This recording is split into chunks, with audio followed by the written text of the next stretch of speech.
জামাত শিবিরকে ইঙ্গিত করে তারেক রহমান মারাত্মক ধৃষ্টতাপূর্ণ বক্তব্য দিয়েছেন। তারেক জিয়াকে কঠিন জবাব দেওয়া উচিত। আশা করি আপনারাও জবাব দিবেন। দর্শক, তারেক রহমান মজলুমদের নিয়ে মকারি করেছেন, তিনি ধৃষ্টতাপূর্ণ আচরণ করেছেন। দর্শক, তারেক রহমান বলেছেন কৌশলের নামে গুপ্ত সুপ্ত বেশ ধারণ করেনি বিএনপি। এ বক্তব্য থেকে স্পষ্ট যে টিকে থাকার জন্য, জীবন বাঁচানোর জন্য জামাত বা শিবিরের যারা নিজেদের পরিচয় লুকিয়েছিল, বিশেষ করে বিশ্ববিদ্যালয়গুলোতে, শুধু বিশ্ববিদ্যালয়গুলোতে না, চাকরি ক্ষেত্রেও, শুধু সরকারি চাকরি না, বেসরকারি চাকরিতেও, না আমি জামাত করি না বা করতাম এখন করি না, এরকম অনেককে পরিচয় লুকাতে হয়েছে। কিন্তু আসলে তিনি জামাত করতেন কেন? তার চাকরি বাঁচাতে, তার জীবন বাঁচাতে, বিশ্ববিদ্যালয়ে পড়ার জন্য। নাহলে তাকে সে হত্যাযোগ্য। যদি সে বলে যে না আমি শিবির করি, তাহলে তাকে সে হত্যা শিকার হবে। তো এই যে জীবন বাঁচানোর জন্য কিছু কিছু ক্ষেত্রে জামাত বা শিবিরের লোকজন আসলেই গুপ্ত ছিল, মানে পরিচয় গোপন করেছে। এই কৌশলের সমালোচনা করেছেন তারেক রহমান যে এটা ঠিক হয়নি। কৌশলের নামে, এর মানে এটা একটা অপরাধ। এটা কৌশল হলে ঠিক ছিল, যেহেতু তারেক বলেছেন যে কৌশলের নামে, এর মানে এটা একটা ক্রাইম হিসাবে তিনি দেখছেন। জামাত বা শিবিরের যতটুকু গুপ্ত রাজনীতি ছিল, এটাকে ক্রাইম হিসাবে মূল্যায়ন করেছেন। এটা মহা অন্যায় করেছেন তারেক রহমান। তার আগে একটু জবাব দিই। কৌশলের নামে গুপ্ত সুপ্ত বেশ ধারণ করেনি বিএনপি। এর জবাব হচ্ছে যে বিএনপি ছিল আসল গুপ্ত, তারেক রহমান ছিল সবচাইতে বড় গুপ্ত। তারেক রহমানের চাইতে কোনো গুপ্ত নেতা গত 17 বছরে বাংলাদেশে ছিল না। একটা দলের চেয়ারম্যান, ভারপ্রাপ্ত চেয়ারম্যান, কত কিছু। গত 17 বছর জাস্ট মামলার ভয়ে, জেলের ভয়ে তিনি পালিয়েছিলেন। গুপ্ত তো গুপ্ত। জামাত শিবির তো পরিচয় গোপন করে চলতো, ক্লাস করত, চাকরি করত।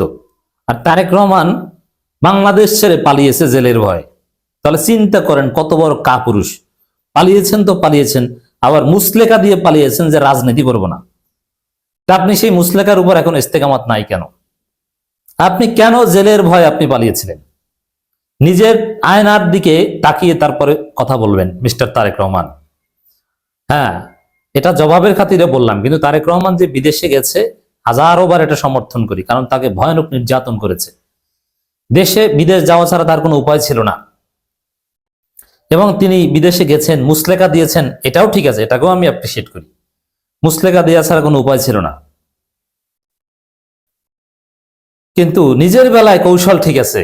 আর জামাত শিবির দেশ ছেড়ে তো পালায় নাই, সে তাদেরটা ঠিক নাই। তো জামাত যদি হয় 10% গুপ্ত, আপনি হচ্ছেন 90% গুপ্ত। আপনার মুখে এই ধরনের কথা মানায় না। এক গুপ্ত আর এক গুপ্তকে গুপ্ত বলে গালি দেয়, এর চাইতে হাস্যকর কিছু হতে পারে না। এরপর আসেন, জামাত শিবিরের জনশক্তিরা গুপ্ত রাজনীতি করেছে, এটা মানা যায়, কারণ সবাই তো করেনি। জামাতের আমির জীবনে গুপ্ত রাজনীতি করেছে, জামাতের কোনো পর্যায়ের গুরুত্বপূর্ণ পদধারী কেউ বা শিবিরের সেন্ট্রাল লিডারশিপ কেউ গুপ্ত রাজনীতি করেছে? করে নাই। শিবিরের শুধু গুপ্ত রাজনীতি করেছে ঢাকা বিশ্ববিদ্যালয়, জাহাঙ্গীরনগর বিশ্ববিদ্যালয়। অন্য সব বিশ্ববিদ্যালয়ের কমিটি শিবির নিজেই প্রচার করত। বিশেষ করে ছাত্র সংবাদ, তাদের যে পত্রিকা, সেখানে তারা বিশ্ববিদ্যালয় কমিটি পাঠিয়ে দিত, গণমাধ্যমে প্রেস রিলিজে দিত। ঢাকা বিশ্ববিদ্যালয় সবসময় গোপন ছিল না, আর হল পর্যায়ের জনশক্তিরা গুপ্ত ছিল। এটা হচ্ছে সত্য কথা। একটা দলের একটা অংশ গুপ্ত থাকতে পারে, মানা যায়, কিন্তু একটা দলের প্রধান গুপ্ত থাকে, এটা মানা যায় না। অতএব বিএনপি ইতিহাসের সবচেয়ে বড় গুপ্তদের দল। এটা হচ্ছে একদিক। আর দ্বিতীয় কথা হচ্ছে, বিএনপির জনশক্তির কি গুপ্ত ছিল না? আসলে মিথ্যুক যখন মিথ্যা কথা বলে, তখন তাদের কোনো ব্যালেন্স থাকে না। তখন তারেক রহমান এখানে মিথ্যা কথা বলেছেন যে কৌশলের নামে গুপ্ত সুপ্ত বেশ ধারণ করেন, এটা মিথ্যা কথা। আমি নিজে সাক্ষী, এটা কোনো গবেষণা নয়, এটা আমি নিজের দেখা কথা বলি। এখন ঢাকা গ্রামে বিএনপি করতো, ছাত্রদল করতো, পদধারী। ঢাকায় এসে রিক্সা চালিয়েছে, গার্মেন্টসে চাকরি করেছে, শোরুমে চাকরি করেছে। আমি নিজে চিনি এরকম মানুষকে। বললে বলতো যে কোন রাজনীতি করি না, ভাঙ্গল এনেছে, নানান কথাবার্তা বলতো। অথচ গ্রামে বিএনপি রাজনীতি করতো, গ্রেপ্তার এড়াতে এই কাজ করেছে। শ্বশুর বাড়ি বা নিজের অন্য এলাকায় বিয়ে করে, এরকম একজনকে চিনি যে বাড়ি বরিশাল, স্ত্রী সন্তান আছে, রাজশাহী যে বিয়ে একটা করেছে, তো ওখানে যে কাজ টাজ করে খায়, এদিকের খবর গোপন, এদিকেও খবর নেয়। আর ওখানে যেহেতু বলে না যে আমি বিএনপি করতাম, ওখানে বলে আমি কাজ টাজ করি, আমি জামাই, ঘর জামাই। এরকম হাজারো ঘটনা, যে কে বলে বিএনপি গুপ্ত ছিল না। গ্রেপ্তার এড়াতে, এবং এই গুপ্ত থাকাটা এটা যৌক্তিক, জীবন বাঁচানোর জন্য, জীবিকার জন্য।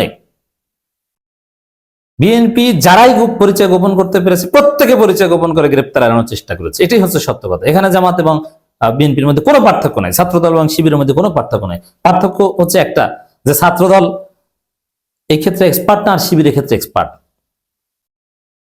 এবার আসেন ছাত্রদল। আমি নিজে বলি, 2010 থেকে 2015 সাল পর্যন্ত আমি ঢাকা বিশ্ববিদ্যালয়ে পড়াশোনা করেছি। আমি নিজে চোখের সামনে যে আমার সাথে ছাত্রলীগের স্লোগান দিয়েছে জয় বাংলা বলে, মধুর ক্যান্টিনে বসে, অপরাজেয় বাংলার সামনে। আজকে ছাত্রদল ঢাকা বিশ্ববিদ্যালয়ের সভাপতি,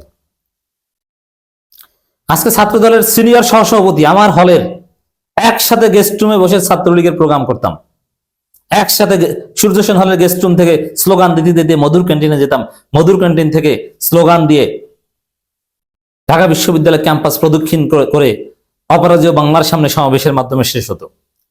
সেই মাহমুদুল হাসান রিপন রোটন কমিটি থেকে শুরু করেছি, একদম সোহাগ জাকির কমিটি, সেই পর্যন্ত।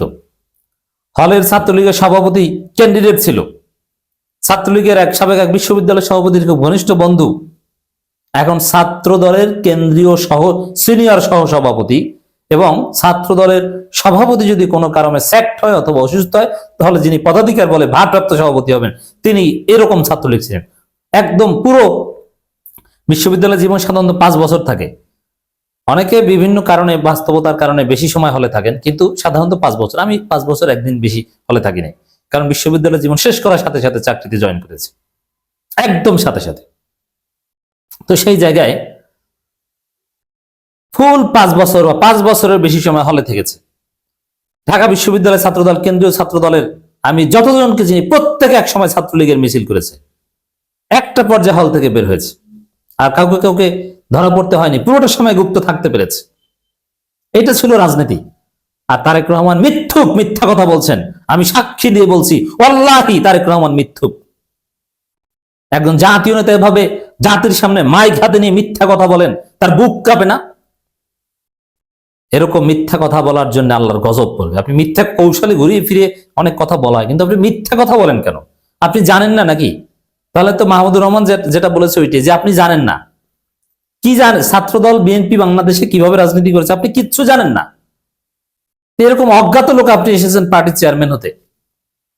দর্শক, আশা করি জবাব হয়েছে। বাস্তব কথা হচ্ছে, বিএনপি, ছাত্রদল, জামাত, শিবির সবাই বাংলাদেশে গুপ্ত রাজনীতি করেছে, এবং এটা করা উচিত ছিল, এবং এটা করতে পেরেছে বলে এক পর্যায়ে হাসিনার পতন হয়েছে।